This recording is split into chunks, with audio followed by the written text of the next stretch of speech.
Sri Sachidananda Sadguru Sainath Maharaj ki Jai. Ramana Maharshi His Life, Chapter 11. Sri Ramana in the Kitchen. You must cover your vegetables when you cook them. Then only will they keep their flavor and be fit for food. It is the same with the mind. You must put a lid over it and let it simmer quietly. Then only does a man become food fit for God to eat. In the early years at Ramanashram, the food was quite simple. It was only in later years that there were a large number of visitors, so it did not take long to cook the meals. In Ramana's words, a big vessel used to be put on the fire. Whatever vegetables were received till noon used to be cut and put into it, boiled, and sambar is made. There, there was no ladle even to stir and mix them. We used to take a piece of firewood, chisel it, and use it for stirring those vegetables in the vessel. That preparation was the only side dish. When we mixed it with rice and ate, it used to be very tasty. The labor also was comparatively less. Taken from Nagamma Letters, page 388. As the ashram grew and the number of visitors increased, the cooking also became more complicated and time consuming. Up until the late 1920s, Chinnaswamy acted as the main cook with the assistance of Dandapani Swami and the others. When he became the ashram manager, he was replaced in the kitchen by a number of Brahmin widows, Santammal, Lokammal, Subbulakshmi Ammal, Sampurnamma, and others. Only members of Brahmin caste were allowed to do the cooking. This orthodox rule was observed because of the Brahmins, as otherwise they would have eaten nothing from the ashram kitchen. But for a long time, overall supervision was the responsibility of Sri Ramana himself. He was the first to appear in the kitchen long before sunrise, preparing breakfast and helping at times to cook lunch or giving instructions on how it was to be prepared. Sampurnamma remembers, in the evening, before I would leave for ashram for the town to sleep, he would ask me what there was to be cooked the next day. Then, arriving at daybreak the next morning, I would find everything ready: vegetables peeled and cut, lentils soaked, spices ground, coconut scraped. As soon as he saw me in the kitchen, he would give detailed instructions about what should be cooked and how. He would then sit in the hall for a while and then return to the kitchen to see how things were moving, taste them now and then, and go back to the hall to come again an hour or two later. Taken from Sampurnamma Bhagavan in the kitchen in Ramana Smriti, page 132. This way, Ramana remained in a constant contact with the kitchen even while he was seated in the hall. G.V. Subbaramaya, a college professor and poet, used to visit the ashram regularly during his college vacation. While staying there from April to June 1940, he helped Sri Ramana with the preparation of breakfast in the kitchen. The hours of duty were between 2:30 a.m. and 4 a.m. Sri Bhagavan would come punctually at 2:30 a.m. and first spend some time in cutting vegetables with the workers and devotees. Then he would enter the kitchen and prepare sambar or chutney for breakfast and occasionally some extra dishes also. At first, I was an ignoramus in the work. I did not know at first how to hold the pestle and grind. Sri Bhagavan placed his hand upon mine and turned the pestle in the proper way. Again, what a thrill! After the work was finished, Sri Bhagavan would take out a bit from the dish, taste a little of it, and give us the remainder to taste. And sometimes, when our hands were unwashed, he would himself throw it into our mouths with his own hand. That would be the climax of our happiness. Then he would hasten back to the hall and lie reclining on the couch and appear dozing as the Brahmins arrived for Parayana, singing of Vedas. Taken from Subbaramaya Reminiscences, page 70ff. Work with Sri Ramana had both its difficult moments and its pleasant moments. Although he was full of kindness, he was also a strict disciplinarian and would not tolerate the slightest negligence. Even everything had to be done perfectly and with full awareness.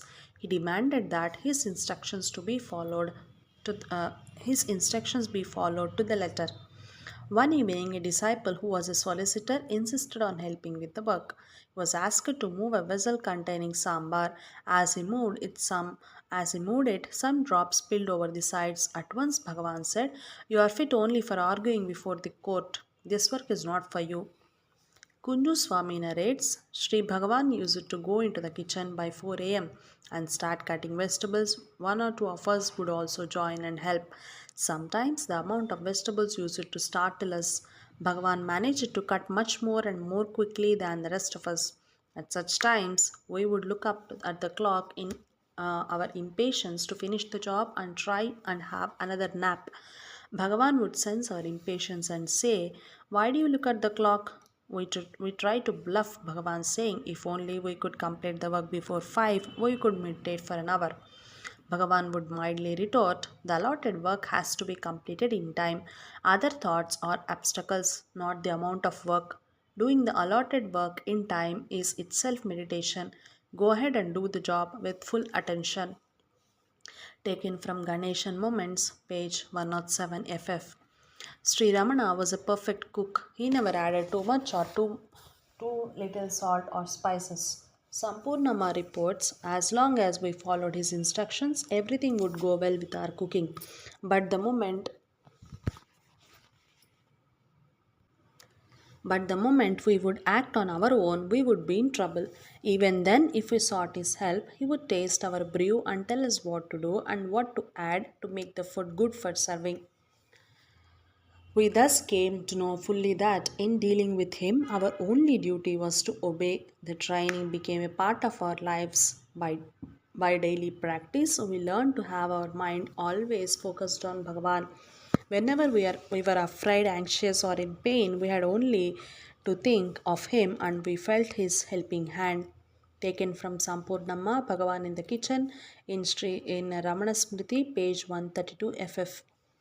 The ashram did not have the means to increase the number of staff, so there was always plenty of work to do in the kitchen. An unwritten rule demanded that the kitchen helpers had to continue working until the last meal had been served and cleared away. Chinnaswami did not allow any of them to stay in the hall to meditate or to listen to the talks when they were supposed to be working. Sundaram reports, when we would sneak in and hide ourselves behind people's back, Bhagavan would look at us significantly as if saying, "Better go do your work. Don't ask for trouble."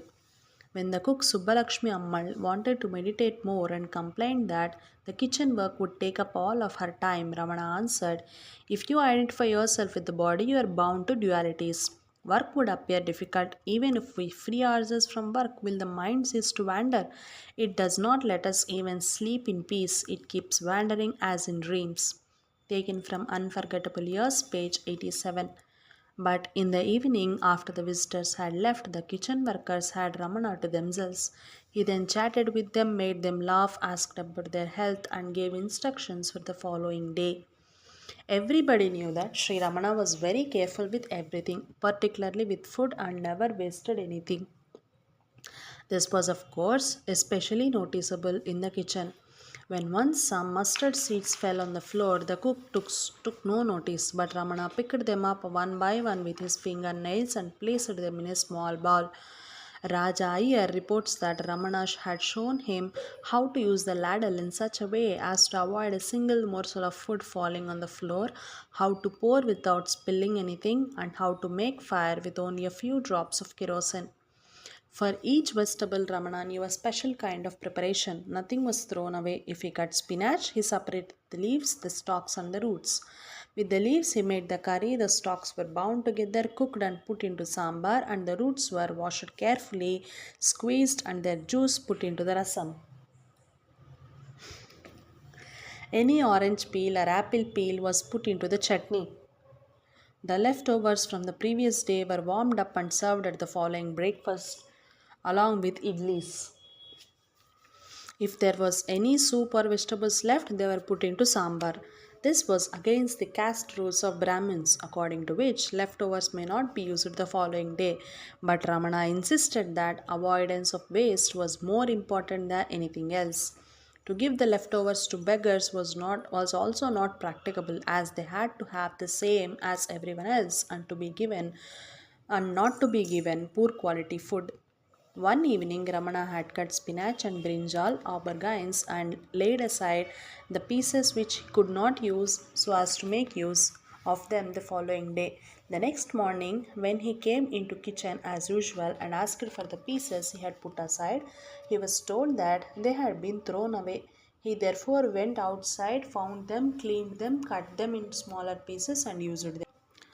Sampurnamma recounted another story along the same lines. Once a feast was being prepared for his birthday. Devotees sent food in large quantities. Some sent rice, some sugar, some fruits. Someone sent a huge load of brinjals, and we ate brinjals day after the day. The stalks alone made a big heap which was lying in the corner. Asked us to cook them as a curry. I was stunned, for even cattle would refuse to eat such useless stalks. Bhagavan insisted that the stalks were edible, and we put them in a pot to boil along with dry peas. As after 6 hours of boiling, they were as hard as ever. We were at loss what to do. Yet we did not dare to disturb Bhagavan. But he always knew when he was needed in the kitchen, and he would leave the hall even in the middle of discussion. A casual visitor would think that his mind was all on cooking. How is the curry getting on? He asked. Is it a curry we are cooking? We are boiling steel nails, I exclaimed, laughing. He stirred the stalks with the ladle and went away without saying anything. We are boiling steel nails, I exclaimed, laughing. He stirred the stalks with the ladle and went away without saying anything. Soon after, we found them quite tender. The dish was simply delicious, and everybody was asking for a second helping. Bhagavan challenged the diners to guess what vegetable they were eating. Everybody praised the curry and the cook except Bhagavan. He swallowed little. He was served in one full mouth like a medicine and refused a second helping. I was very disappointed, for I had taken so much trouble to cook his stalks and he would not even taste them properly. The next day he was telling somebody, Sampurnam was distressed that I did not eat her wonderful curry. Can she not see that everyone who eats in is myself? And what does it matter who eats the food? It is the cooking that matters, not the cook or the eater. A thing done well with love and devotion is its own reward. What happens to it later matters little, for it is it out of our hands. Taken from Sampurnamma Bhagavan in the Kitchen in Ramana Smriti, page 132. One of Sri Ramana's particularities should be mentioned at this point. Since his enlightenment experience in Madurai, when he ate what he ate meant nothing to him, he no longer had any preferences. This was evident in the later eating habits, as he liked to mix the various sour, sweet, and spicy dishes together into a mash on his banana leaf. When once a lady devotee served him a variety of dishes, he asked her not to take so much trouble in future on his account, saying, all of you have many tastes but have only one taste. Your taste is in the many, mine is in the one. Then he mixed it all together to a mash and ate it. On another occasion, he said, what is taste? It is what our tongue tells us. We think that taste is in the food itself, but it is not so. The food itself is neither tasty nor not tasty. It is the tongue that makes it so. To me, no taste is pleasant or unpleasant. It is just as it is. Taken from Lokammal, Sri Ramanashramam in Ramana Smriti, page 101. Although Sri Ramana was an excellent cook, took great care in the preparation of the meals and did not tolerate any carelessness on the part of the cooks. The pleasure of eating seemed to mean nothing to him. At the end of 1930s, he stopped cooking as the stream of visitors was growing ever larger and building projects increasingly demanded his attention. But even so, he still remained in constant contact with the kitchen. Jai Ramana, Jai Sai Master.